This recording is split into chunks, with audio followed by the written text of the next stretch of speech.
As we said near the top of the video, it's about achieving the right balance between free speech and privacy on one hand, and law enforcement and national security on the other. Yeah, that's way above my head. That's something for the legals, and the lawyers, etc. That's a hard nut to crack. Hello and welcome back to the channel. This is US History Through Dutch Eyes. I'm Johan and I'm a typical Dutchman. And I often wonder, why is there such a big gap in the understanding between the US and Europe? What is missing in the education inside the US or inside Europe that makes this gap possible? And to find out, I did dive into the US history and to understand myself better what is happening in the US history and where did this differs in opinion with European, and where is this coming from, this gap? And I already found out that there's something in, of course, the Constitution, and now I'm looking into the First Amendment, and I learned from the First Amendment what they think that is free speech, and I said it's in Europe the freedom of expression. And today I'm going to look at the Germany's law, it's the neighbors, the Germany's law to crack down on hate speech, especially Germany, because of the history of 45, with some gentleman who thought that he could rule the world. So let's take a look how they do this in Germany. Video. Oh, I already liked and subscribed to the video, so if you do too, we are all okay. Hate speech is sadly rife on the internet, from comments that skate the line to unquestionably offensive remarks. One country that's attempted to do something material about it has been Germany. Since the 1st of October 2017, the Network Enforcement Act, known as NetzDG, this is specifically for internet. Okay. has beefed up protections and forced platforms to take content down quickly. The issue with this is that some believe that NetzDG doesn't go far enough. Not far enough. While we're talking about, and this is a hot topic of course in the US, freedom of speech. But we have freedom of expression as long as you don't hurt somebody else's feelings or integrity or, yeah. And others think it goes too far altogether. So in this video, we'll take a dive into Germany's hate speech law and what the future could hold for the internet in Germany and around Europe. If you want us to be able to report on whatever we want without censorship or fear of demonetization, then be sure to back us on Patreon. Doing so not only gets you great perks such as behind the scenes posts, early access to videos and live events, but it also helps support our channel and our content. To find out more and support TLDR, click the link in the description. And they have great videos. I've seen several of them. Not this one, but I've seen several of them. They have great videos about what's things happening in Europe. So if you want to learn more about Europe, this is a good channel to be into. First things first then, what actually is the Network Enforcement Act? Well, in the words of the government department responsible for it, NetzDG aims to fight hate crime, criminally punishable fake news, and other unlawful content on social networks more effectively. This includes insult, malicious gossip, defamation, public incitement to crime, incitement to hatred, disseminating portrayals of violence, and threatening commission of a felony. In practice, a number of new requirements were established. Platforms were required to offer an easily recognisable, quickly accessible and permanently available procedure for reporting content, to take down content as quickly as possible. Manifestly unlawful content, the content that's obviously harmful or illegal, must, under German law, be taken down within 24 hours. All other criminal content must be blocked within 7 days. I think this is Europe right. Every country in Europe. The Netherlands has also, I think, 24 or 48 hours. So 7 days, yeah, it could be. Twice a year, platforms are also obligated to publish publicly available reports on their compliance. But the main deterrent of these systems are the fines. Failure to deal with complaints within the 24-hour or 7-day time frame, or a failure to set up a system at all, can result in fines of up to 5 million euros. Hello! 5 million euros! Against the person responsible for the complaints management system, and up to 50 million euros against the company itself. Yeah, and a lot of those companies are in the US. Facebook, Twitter, YouTube, TikTok. So, hate speech is not allowed in Europe, but is allowed in the US under the Freedom of Speech First Amendment. Conflicts. And Germany is prepared to use this power. Back in August of 2019, the German Federal Office of Justice fined Facebook Ireland Limited, Facebook's EU base, 2 million euros for violating reporting obligations. Facebook Ireland. Yeah, the headquarters is in Ireland. Google. Yeah, it's also in Ireland. It's Europe, but it's not part of the European Union. It's Ireland. I can help it. It's not part of Great Britain either. So it's Ireland. It's a state on its own in Europe. However, the wider issue is invariably whether NetzDG has struck the right balance between free speech and privacy on one hand, and law enforcement and national security on the other. That's the question, yeah. Because free speech or the freedom to express oneself, yeah. As recently as June this year, other countries' attempts at hate speech regulation have come under judicial and constitutional scrutiny. In May, and in the first piece of legislation not linked to the pandemic since lockdowns began, France finally adopted a law on hate speech, largely echoing that of Germany. Platforms such as Google, Twitter and Facebook would now have 24 hours to remove content flagged as hateful, and just 1 hour to remove content flagged as terrorist propaganda. The fines...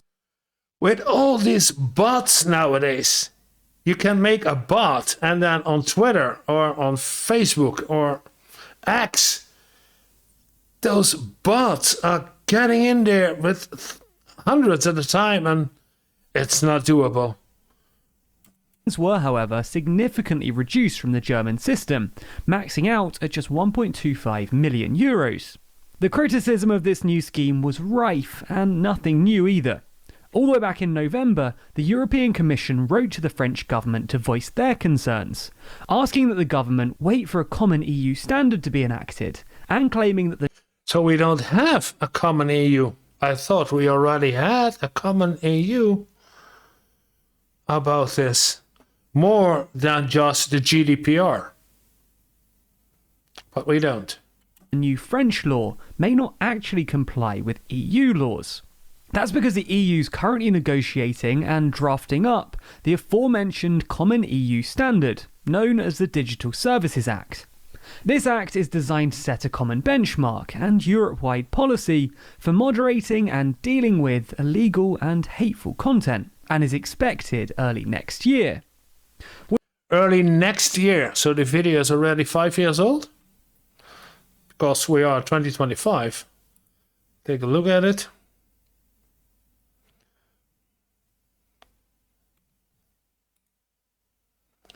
It's from 4 years ago. Yeah. We will, of course, cover that in the new year if any interesting developments arise out of it. Anyway, within a matter of months, the law was hauled before France's Constitutional Council, after some raised concerns over how platforms were actually meant to determine what was unlawful. Critics argued that the law, as it was, encouraged platform providers to remove flagged content, whether or not it actually infringed on any laws, in effect, over censorship. Citing Article 34 of the French Constitution, the court balanced the right of the government to restrict freedom of expression and communication that violates public order and rights of third parties. Exactly. That's the freedom of expression. That's restricted, that violates public order and the rights of third parties. And I don't say if you want to say it, but put on to violence or a criminal act.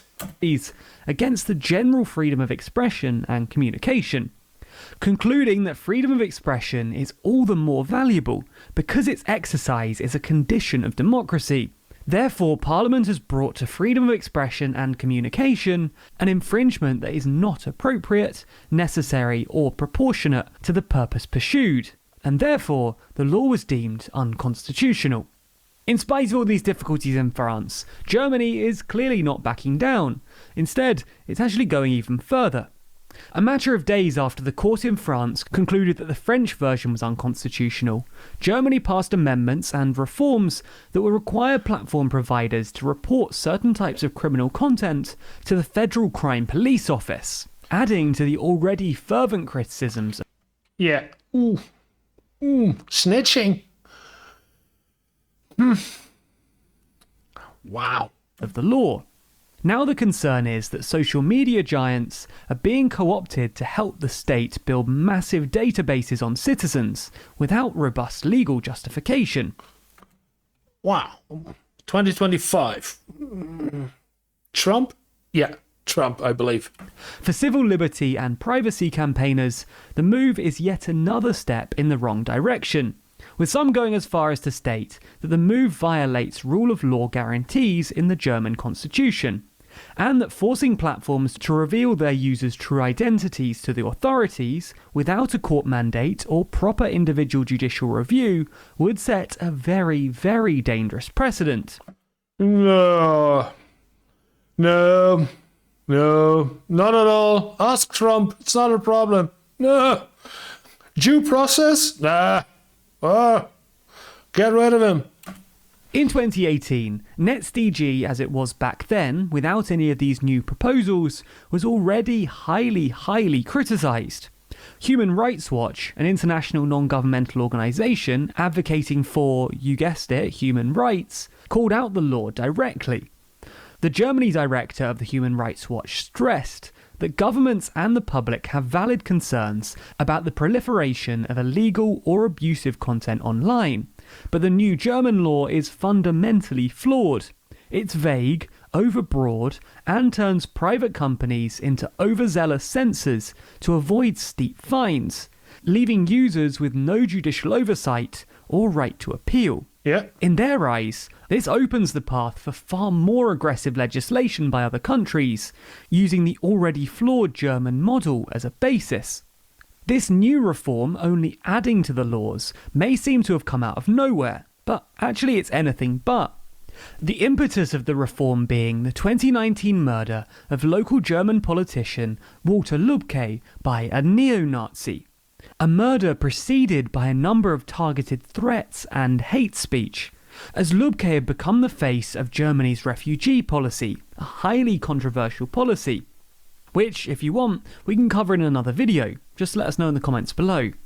Anyway, the reforms to force police notifications aren't even the end. Wider reform is ongoing, with objections ranging from strengthening users' rights and making reporting channels more friendly to simplifying the appeals process and the significance of transparency reports. A spokesperson on legal affairs for the Social Democrats, the junior coalition party in Germany, stressed the importance of the move. We have to do more to prevent hate and slander from spreading online. No one's legitimately questioning the need for the protections and the need to take down hateful content. But how are you going to do this? Yeah. It's a big question.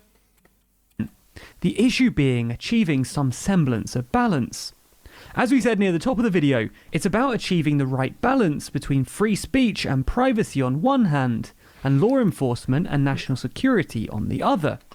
Yeah, that's way above my head. That's something for the legals and the lawyers, etc. That's a hard nut to crack. Something highlighted by a German MP for the opposition Green Party when they said, "What we're debating here in Berlin has great relevance for all democracies, whether they're in Europe or elsewhere in the world. Yes. We're walking a tightrope, having to balance the fight against disinformation, incitement and slander on one side with the right to free speech on the other, which is of paramount importance in democracies. To come up with a law that's both balanced and effective is far from a trivial task." Germany already has some of the strictest laws on hate speech in the world. Inciting hatred against national, religious, ethnic or racial groups has already been outlawed for years and years. So is the use of racial slurs and displaying Nazi symbols. Especially Nazi symbols, yeah. But for many German policymakers, Lübke's murder highlighted that NetzDG doesn't go far enough, that more work needed to be done to protect people on and offline. But what do you think? Is NetzDG a template for other countries to use in order to regulate online content, or does it impinge on key freedoms? Yeah. Yeah. My main concern in this is also not only the free speech versus the freedom of expression, but the censoring. Snitching it's done either way. If you make a video or a post, any post on Reddit or whatever, and you can flag it as unlawful, or you can flag even if it's not unlawful or it's not incitement, or you can still flag it. So any user who doesn't agree with the post can say it's hateful or whatever. So, but how to make this and how to protect the freedom of speech or the freedom to express oneself versus what is allowed with the law, with the freedom of speech, what most of those online companies are having in the United States law. That's a great. My opinion is it cannot be. It cannot be done. It has to be somewhere in between with what's acceptable and what's not acceptable by the community, as in the community itself. If some people think this is not a way, then it's not okay. If it's okay, it's okay. You cannot do anything with it. You cannot do it. What do you think? Let me know in the comments. Give me some feedback. Let me know if I'm wrong or if I'm right. And I will see you in the next video.